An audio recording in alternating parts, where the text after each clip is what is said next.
नमस्कार।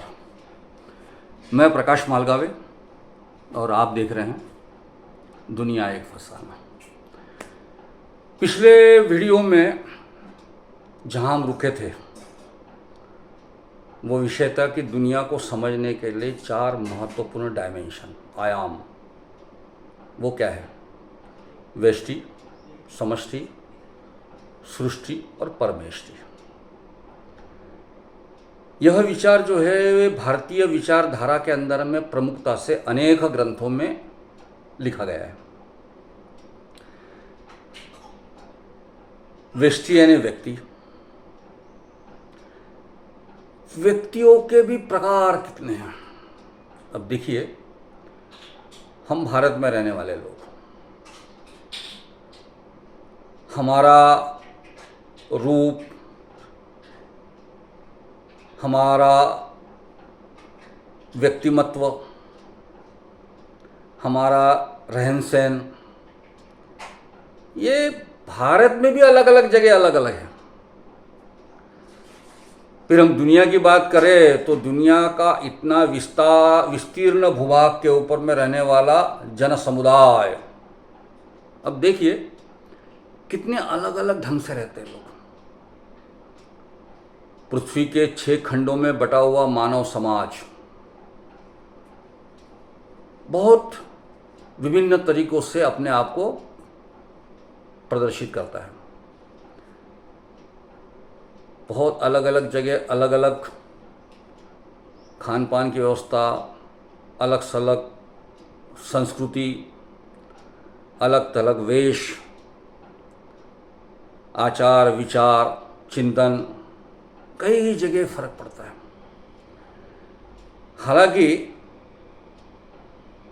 भले ही अलग अलग जगह ये सब लोग दिखाई देते होंगे, लेकिन एक बात तो तय है मानव प्राणियों के अंदर में कि सुदूर पूर्व से लेके सुदूर पश्चिम तक के इस विस्तीर्ण भूभाग में फैला हुआ ये मानव समुदाय चाहे कितना भी अलग अलग दिखे, रंग रूप से, वर्ण से, रहन सहन से, चाल चलन से, खान पान से, ये सारी चीज़ें तो अपने अपने अलग अलग भूभाग के अपनी अपनी आवश्यकताओं के हिसाब से बनी हुई है।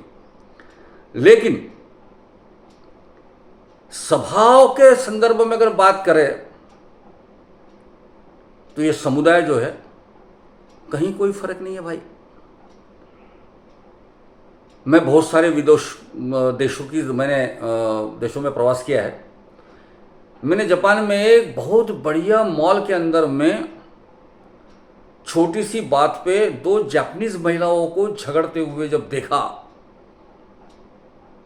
तो मुझे उनको देखने के बाद में हमारे किसी बड़े शहर के किसी सार्वजनिक नल पे आपस में पानी के लिए झगड़ने वाली 2 महिलाओं में और उनमें कोई फर्क नहीं नजर आया।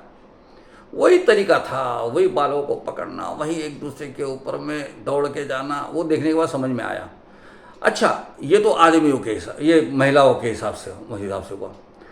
पुरुषों में भी अगर यहाँ पे जैसे झगड़े होते हैं वैसे झगड़े वहाँ पे होते हैं। ऐसा नहीं है कि भारत में बहुत झगड़े होते हैं, भारत में बहुत समस्याएं हैं, विद्वेष है, राग है, द्वेष है, सब है। तो अमेरिका में नहीं है, अमेरिका में भी है। ये जो आदमी जो है ये इस दुनिया का एक हिस्सा, उसे अगर देखा जाए तो सब जगह एक जैसे नजर आते हैं हम लोग। मतलब इसके अंदर में इसको बनाने वाला ढांचा भले अलग अलग हो, लेकिन उसके अंदर में वो संवेदनाओं का पूरा पुंज जो है वो हर एक जगह से ऐसा है। वही सारी चीज है, वही तृष्णा, वही ललक, वही अहंकार, वही प्यास, चाह, आसक्ति, राग, विद्वेष, सारी चीजें उसके अंदर में दिखाई देती है वही सब जगह पे। इसलिए मानव प्राणी जो है, जिसको हम व्यष्टि के अंदर में समाहित करेंगे, वह देखा जाए तो पूरे संसार में एक जैसा ही है, कहीं कोई फर्क नहीं है। अब इस सारे चीजों के कारण जो समस्याएं खड़ी होती है, अबे मानव प्राणी कहते हैं कि ये सामाजिक प्राणी माना जाता है इसे, मानव को। तो इनसे जो समाज बनता है, समष्टि इस संज्ञा के अंदर में आने वाला एक छोटा सा कोना है। तो मानव का समाज, ये जो मानव समाज है, इनकी अपने सामाजिक बातें हैं, सामाजिक समस्या है।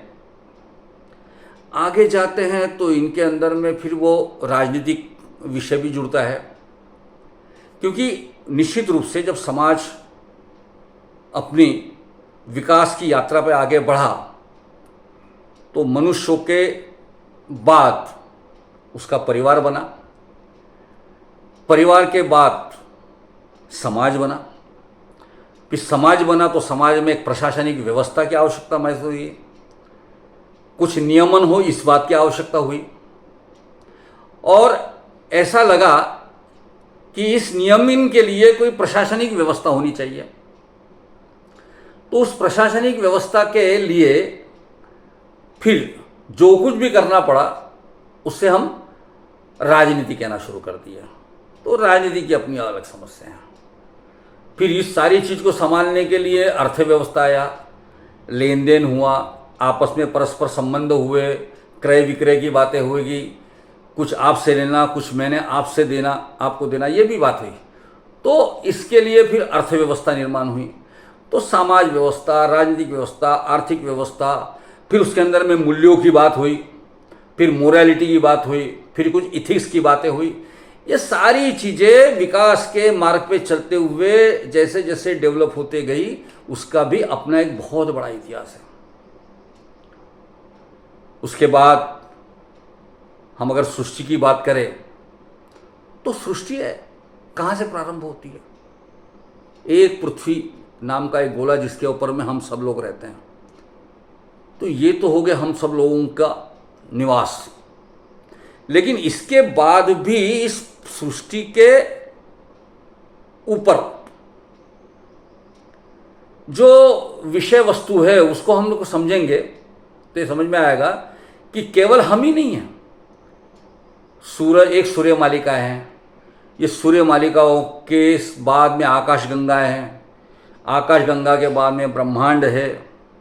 तो इसका भी अपना एक नियमन है, एक पद्धत है, इसके ऊपर में भी ये भी एक दुनिया का हिस्सा है।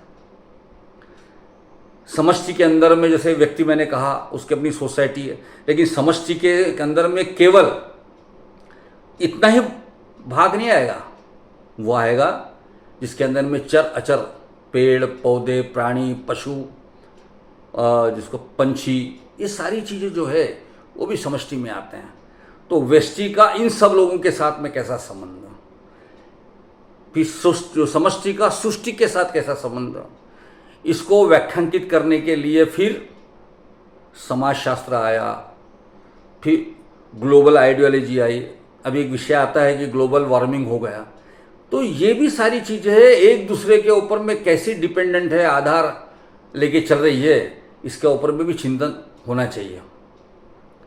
उसके बाद इन सारे आयामों का आधार जो है वो है परमेष्टि। क्योंकि समस्या ये है कि आदमी बना, जीव सृष्टि बनी, पेड़ पौधे बने, समझे, समाज बना, समाज के बदलते हुए विकसनशील अवस्था को हमने देखा, समझा।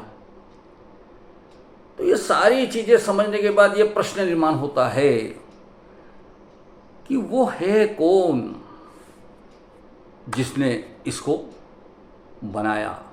कोई तो होगा बनाने वाला। और बनाने वाले के बारे में 2 लाइन में कहता हूँ, यहाँ समाप्त करूँगा कि कोई तो भी एक बनाने वाला है जिसने ये सारी चीज़ों को बनाया। उसको समझने की आवश्यकता है। वो कौन है जिसे हम कोई गॉड कहते हैं? वो कौन है जिसने इस दुनिया को बनाया? और बनाने के पीछे उसका उद्देश्य क्या था? क्यों बनाया? अच्छा, बनाने के बाद में उसका करेगा क्या?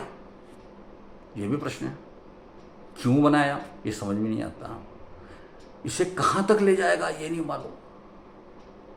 तो ये सारे चिंता करते समय एक बात तो पक्के है, मैं बनाने वाले के मामले में एक बात कहूँगा जरूर, ना कोई भेद बनाने वाले ने रोम रोम और कन कन में रखा है, ये सारा मैल तूने मैंने अपने मन में रखा है। तो बनाने वाले ने किसी चीज़ के अंदर में कोई नहीं बना, कौन छोटा कौन बड़ा, बड़ा उलझा सवाल है, चारों तरफ फैला ये भ्रम का जाल है। ना कोई भेद बनाने वाले ने रोम रोम और कन कन में रखा है, ये सारा मैल तो तूने मैंने अपने मन में रखा है। और ये मैल हटा देख प्रकाशित संसार खड़ा है, तू इतने कह दे कि मैं नहीं मुझसे तू बड़ा है। तो इस विषय को हम समझेंगे अगले वीडियो के अंदर में कि ये सृष्टि परमेष्टि समष्टि सृष्टि परमेष्टि का आपस में मेलजोल कैसा है, और फिर हम लोग इसको समझने का प्रयत्न करेंगे कि आपस में संघर्षों के कारण क्या है और क्या चीज़ है जिसको समझने की आवश्यकता है। धन्यवाद।